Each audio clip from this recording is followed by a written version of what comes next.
Hello friends, स्वागत है आपका हमारे यूट्यूब चैनल में। तो आज हम करने वाले हैं एक्सरसाइज 2.3। इससे पहले आने वाली सभी 2.1, 2.2 सभी एक्सरसाइज को कर चुके हैं। तो ये क्लास 6 का जो मैथ है एनसीईआरटी का या सीबीएसई का, उसकी जो एक्सरसाइज 2.3 है उसको आज हम करेंगे। और हम कक्षा 6 से 10 तक के सभी एनसीईआरटी और सीबीएसई के मैथ को उसके साथ आर.एस. अग्रवाल जो अपनी बुक है बेसिक मैथ की, उसको हम सॉल्व करेंगे।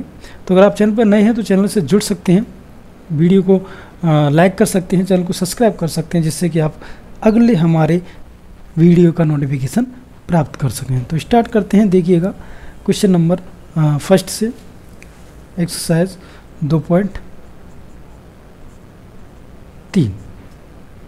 देखिएगा क्वेश्चन नंबर पहला है कि आपको क्या करना है, निम्न में से किस में शून्य निरूपित नहीं होगा। आपको ये पता लगाना है किस में शून्य निरूपित नहीं होगा। जब अगर एक में अगर 0 जोड़ेंगे तो क्या आएगा, 1 आएगा। इसका मतलब इसमें शून्य निरूपित नहीं होगा। बी की बात की जाए तो 0 गुणा 0, 0 से किसी भी संख्या को गुणा किया जाए लास्ट में 0 प्राप्त होता है। इसका मतलब शून्य निरूपित हो रहा है। 0/2 कोई भी संख्या हो, अगर उस संख्या में किसी भी संख्या का भाग दिया जाए और जो अंश है, अंश के रूप में अगर हमारे पास 0 है तो वो हमेशा ही 0 प्राप्त होता है। तो इसमें भी हमें शून्य प्राप्त होगा। ठीक है। अगर हम डी की बात की जाए तो 10 - 10/2 दे रखा है।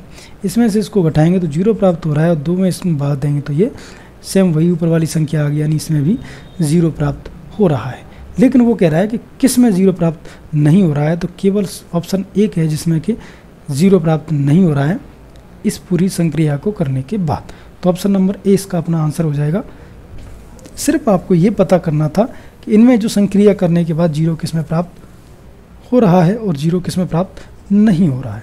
क्वेश्चन नंबर 2 है कि यदि 2 पूर्ण संख्याओं का गुणनफल शून्य है तो क्या हम कह सकते हैं कि इनमें से एक या दोनों ही शून्य होंगी। उदाहरण के लिए उत्तर से पुष्टि कीजिए। तो ये बात बिल्कुल सही है। हाँ, इस बात को हम कह सकते हैं कि ये बात सही है। क्यों? तो कारण देते हैं। कारण में कुछ एग्जाम्पल्स लेते हैं। जैसे मान लीजिए मैंने एग्जाम्पल्स ले लिया 15 गुणा 0। ठीक है। दोनों को अगर हम गुणा करेंगे तो देखिएगा यहाँ पे क्या आएगा, 0 से किसी भी संख्या को गुणा करो तो क्या प्राप्त होता है, 0 प्राप्त होता है। दूसरी एक और लेते हैं कि 0 से अगर 0 को गुणा किया जाए तो क्या प्राप्त हो रहा है, 0।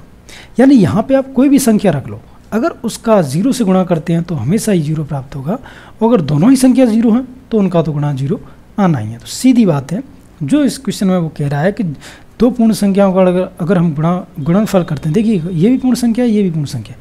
पूर्ण संख्या क्या होती है? पूर्ण संख्या होती है जो 0 से स्टार्ट करें और अनंत तक जाए।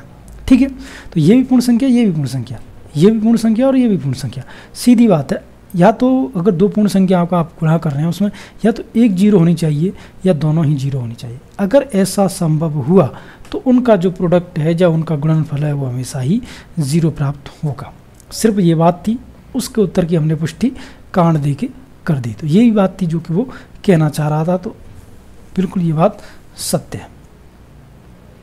क्वेश्चन नंबर 3 की बात करते हैं। देखिएगा क्वेश्चन नंबर 3 कह रहा है कि यदि 2 पूर्ण संख्याओं का गुणनफल 1 प्राप्त हो रहा है तो क्या हम कह सकते हैं कि इनमें से एक या दोनों ही 1 बराबर होनी चाहिए।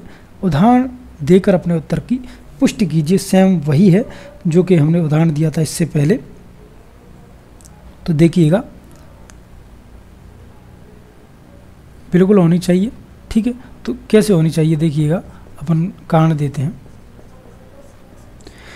वो कहना क्या चाहे, कोई पूर्ण संख्याओं का गुणनफल, ठीक है, 2 पूर्ण संख्याओं का गुणनफल कर रहा है, इनमें से एक या दोनों ही 1 के बराबर होनी चाहिए। उदाहरण के तौर पर उत्तर की पुष्टि कीजिए। मान लीजिए कोई गुणनफल, यहाँ पे कोई संख्या है और यहाँ पे कोई संख्या है। ठीक है। यहाँ पे कोई संख्या है, यहाँ पे कोई संख्या, उनका अगर हम गुणा कर रहे हैं हमें 1 प्राप्त हो रहा है। तो ये कब संभव है? वो पूर्ण संख्या होनी चाहिए। याद रखिएगा वो पूर्ण संख्या होनी चाहिए। तो पूर्ण संख्या का मतलब 0 से 1 और ये अनंत तक चलनी है। तो यहाँ पे फिर दोनों ऐसी कौन सी संख्या होनी चाहिए जिनका गुणा करने पर 1 प्राप्त हो। तो संभव सिर्फ एक ही बात है कि यहाँ पे भी 1 हो जाए और यहाँ पे भी 1 हो जाए। सिर्फ ऐसा करने पर ही यहाँ पे 1 आएगा जो कि दो पूर्ण संख्याओं के गुणा करने पर एक पूर्ण संख्या प्राप्त हो रही है। तो संभव सिर्फ तब है जब दोनों ही क्या हो, एक एक हो, दोनों ही संख्या कैसी पूर्ण संख्याएं हों, एक और एक के रूप में है, तभी उनका गुणनफल हम एक प्राप्त कर सकते हैं। तो यहाँ पे क्या हो जाएगा, दोनों ही संख्या क्या हो जाएगी, होनी चाहिए एक और एक होनी चाहिए। 4 की बात की जाए तो क्वेश्चन नंबर 4 कह रहा है कि वे वितरण विधि से ज्ञात कीजिए। आपको इसमें वितरण विधि लगानी है और वितरण विधि से इन सभी का आपको आंसर्स प्राप्त करनी है। तो 728 गुणा 101, वितरण विधि का मतलब होता है सबको अलग अलग करना। ठीक है, वितरण विधि लगाएंगे हम, देखिएगा इसमें। तो सबसे पहले हम क्या करेंगे, 728 को ऐसे ही रहने देंगे। इसको हम क्या लिख सकते हैं, इसको हम लिख सकते हैं 100 + 1, ये एक वितरण विधि है। ठीक है, 728 में गुणा करेंगे 100 का, क्योंकि इससे सबसे पहले इससे गुणा हो जाएगा, फिर इसका इससे गुणा हो जाएगा, तो 728 गुणा 1। ठीक है, इन दोनों का आपस में गुणा करेंगे तो 728 के बाद 00 आ जाएगा, इन दोनों का गुणा करेंगे तो 728 आ जाएगा। इन दोनों को आपस में क्या करना है, जोड़ना है। तो 0 के साथ 8 को जोड़ेंगे तो 8, 0 के साथ 2 को जोड़ेंगे तो 2, 8 के साथ इसको जोड़ेंगे तो 15, और 2 के साथ 1 जोड़ेंगे तो 3, और ये आ जाएगा 7। यानी ये जो संख्या आ गई है वो क्या है, इसका गुणा करने पर हमें ये प्राप्त हुआ है। हालांकि इसको डायरेक्ट भी हम प्राप्त कर सकते थे, लेकिन वितरण नियम का प्रयोग करना है। वितरण नियम क्या होता है, सबको अलग अलग करके आपको लिखना है। तो इसको हमने ऐसे करके लिख दिया, फिर इसको इन दोनों से अलग अलग करके हमने गुणा करके रख दिया है, और उसके बाद ये आंसर आ गया है। तो सीधी बात है कि वितरण में आपको कोई भी संख्या है उसको अपने तरीके से कि हाँ इसका अलग अलग होके और जल्दी से मल्टीप्लाई हो सकता है, गुणा हो सकता है, उसको देखना है। बी है, देखिएगा 5 4 3 7 × 1001, सेम वही रूल है। ठीक है, मैं आपको वितरण नियम लगा रहा हूँ, 5 4 3 7 × 1000 + 1। ठीक है, इन दोनों का आपस में गुणा किया तो 5 4 3 7 000 प्लस इन दोनों का आपस में गुणा करेंगे तो 5 4 3 7। ठीक है, इसको इसमें क्या करना है, आपको प्लस करते जाना। तो देखिएगा 0 से 7 7 3 4 2 4 4 5। ठीक है, ये क्या कर दिया हमने, इन सभी को जोड़ दिया और ये अपना आंसर आ गया। वितरण नियम का मतलब यही होता है कि आपने इसको तोड़ के और उसका जल्दी से जल्दी गुणा कर दिया। तो वही है वितरण, मतलब अलग अलग करके किसी चीज़ को लिखना। तो बी हो गया यहाँ पे। अब चलेंगे सी की तरफ, 824 × 25। तो देखिएगा, अब इसमें थोड़ा सा आपको दिमाग लगाने की ज़रूरत है, लगाना आपको वितरण नियम ही है। तो देखिएगा 800 अगर 24 की अगर बात की जाए तो यहाँ पे इसको कैसे तोड़ के रख सकते हैं अपन कि जल्दी से जल्दी गुणा हो जाए। तो इसको हम लिख सकते हैं 100/4। 100/4 अगर 4 का 100 में भाग देंगे तो हमें 25 ही प्राप्त होगा। लेकिन इससे हमें क्या प्राप्त होगा, इससे हमें ये चीज़ प्राप्त हो गई कि एक तो इसका इससे गुणा करेंगे तो जल्दी हो जाएगा, और इससे अगर इसको काटेंगे तो ये 2 0 और 6, 206 प्राप्त हो गया। 206 का डायरेक्ट हम गुणा कर देंगे किससे, 100 से। तो ये क्या आ गया, 20600। ठीक है, इससे क्या हमें प्राप्त होता है, ये जो संख्या प्राप्त होती हैं ये जल्दी ही हमें प्राप्त हो गई। यानी इसको इस प्रकार से भी हम तोड़ के रख सकते हैं वितरण नियम के तहत। ठीक है, ऐसा करने से हमें आंसर जल्दी प्राप्त हो गया। वितरण नियम में ज़्यादातर बेसिक दिया जाता है कि कैसे भी करके आप 100 तक पहुंच जाओ। कोशिश की जाती है, न मिले वो अलग चीज़ है, लेकिन कोशिश ज़रूर की जाती है कि वितरण नियम में जल्दी से जल्दी 100 तक पहुंचा जाए। जैसे अगला क्वेश्चन है ये वाला, तो वही इसमें वितरण नियम लगाते हैं। तो देखिएगा इसको हम कैसे लिख सकते हैं। अब देखिएगा ये 125 है, इसको क्या लिख देंगे, 100 + 25। 100 + 25 लिखने के बाद इससे इसका गुणा आसानी से हो जाएगा। देखिएगा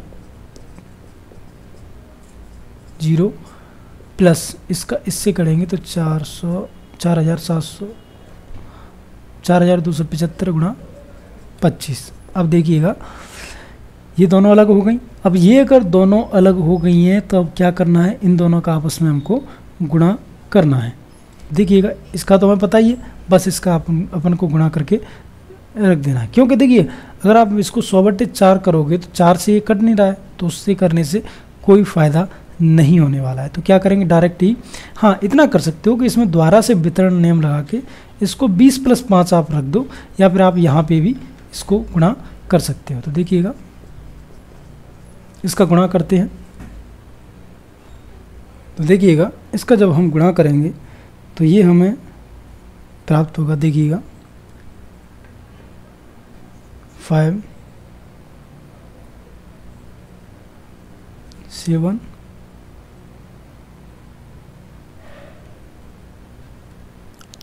8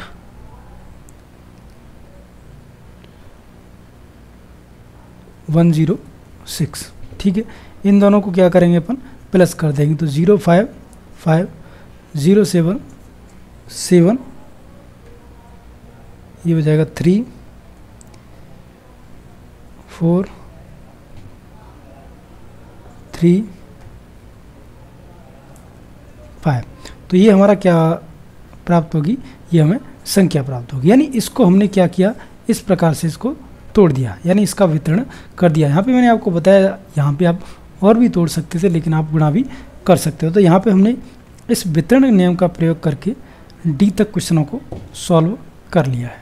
ठीक है, अब चलेंगे अगले क्वेश्चन की तरफ। क्वेश्चन नंबर है हमारा 5। अब देखिएगा 5 क्वेश्चन में वो कह रहा है कि निम्नलिखित प्रतिरूप का अध्ययन कीजिए। ये जो प्रतिरूप दिया गया है, अगले 2 चरण लिखिए। क्या आप कह सकते हैं कि प्रतिरूप किस प्रकार कार्य कर रहा है? देखिए उसमें संकेत भी दे रखा है, यानी आपको देखना है कि 1 का अगर 8 से गुणा किया, अगर उसमें 1 जोड़ दिया तो 9 प्राप्त हो रहा है। ठीक है, उसके साथ 1 यहाँ पे था, अब हमने क्या किया, 1 के साथ 2 ले लिया, उसका हमने क्या किया 8 से गुणा किया, और यहाँ पे जो 1 था वहाँ पे 2 कर दिया, तो क्या प्राप्त हो रहा है, हमें 98 प्राप्त हो रहा है। ठीक है, अब यहाँ पे हमने 1 2 3 कर दिया, गुणा 8 कर दिया, यहाँ पे 2 था तो यहाँ पे 3 कर दिया, अब हमें क्या प्राप्त हो रहा है, 9 8 7 प्राप्त हो रहा है। अब यहाँ पे हमने 1 3 4 कर दिया, गुणा 8 कर दिया, और यहाँ पे 4 कर दिया, तो हमें क्या प्राप्त हो रहा है, 9 8 7 6। एक्चुअल में देखिएगा, अगर आप ध्यान से इसको देख पा रहे हो तो कहने का मतलब क्या जा रहा है, आप थोड़ा सा दिमाग लगाइएगा तो आपको पता चल रहा होगा कि यहाँ पे एक पैटर्न बन रहा है। अब वो पैटर्न पहचानने की आपको ज़रूरत है कि वो एक्चुअल में पैटर्न बन क्या रहा है, क्योंकि जब तक आपको पैटर्न का नहीं पता चलेगा तो उससे आपको पता नहीं चलेगा क्या हो रहा है। अगर देखिएगा इस प्रकार से अगर सभी संख्याएं चलती आ रही हैं, उसने कितने तक लिख रखा है, 5 तक, तो 1 2 3 4 5 गुणा 8 + 5 करने पर हमें प्राप्त हो रहा है 9 8 7 6 5। तो इसका मतलब ये है कि अगर हम यहाँ पे 6 को और ऐड कर दें, सॉरी 5 के बाद 6 को, तो गुणा तो हमें 8 का ही करना है, प्लस क्या करना है, 6 जोड़ना है। तो देखिएगा किस प्रकार से ये संख्याएं आपस में बढ़ेंगी, तो यहाँ पे ये आ जाएगा। इसी पैटर्न को आपको ध्यान रखना है। देखिएगा कि इनको गुणा करने पर 9 आ रहा है, ठीक है, जोड़ने पर 9 आ रहा है, तो इस पैटर्न को देखते जाना है आपको कि इस पैटर्न में क्या आएगा। तो इस पैटर्न में जो अगली संख्या आएगी वो आएगी 9 8 7 6 5 4। अगली संख्या को देखते हैं, गुणा 8 + 7, तो ये जो संख्या आएगी वो आ जाएगी 9 8 7 6 5 4 3।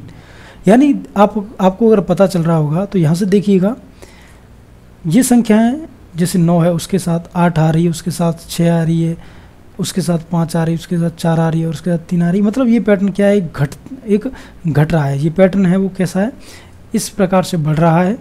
ठीक है, और यहाँ पे ये एकदम 9 के बाद 8 आया, उसके बाद 7 आया, उसके बाद 6 आया, उसके बाद 5 आया, उसके बाद 4 आया, उसके बाद 3 आया। आगे अगर आप बढ़ाओगे तो यहाँ जब आप 8 करोगे तो यहाँ पे 2 आ जाएगा। यानी पैटर्न एक पैटर्न बन रहा है, उस पैटर्न को आपको समझने की ज़रूरत है, और उसमें कुछ भी नहीं है। जैसे आपने 1 के साथ 8 का गुणा किया, उसके साथ 1 जोड़ा तो 9 आ रहा है। ठीक है, उसी के साथ अगर 1 के साथ अगर आप 2 को रखते हैं, यानी 12 का 8 में गुणा करते हैं, उसमें 2 जोड़ते हैं तो 98 आ रहा है। ठीक है, अगर 123 से अगर 8 को गुणा करते हैं, उसमें 3 प्लस करते हैं, तो वो यानी एक पैटर्न बनना है। बस इस पैटर्न को आपको समझने की ज़रूरत है, जिससे कि आपको लास्ट वाली संख्याओं को आप निकाल सकते हैं आराम से। तो यहाँ पे जो हमारी एक्सरसाइज थी 2.3 वो समाप्त हो चुकी है। अगर वीडियो अच्छा लगा हो तो लाइक कर देना, चैनल को सब्सक्राइब जरूर कर लेना इस प्रकार की वीडियो देखने के लिए। तो मिलते हैं नेक्स्ट वीडियो के साथ, तब तक के लिए जय हिंद, जय भारत।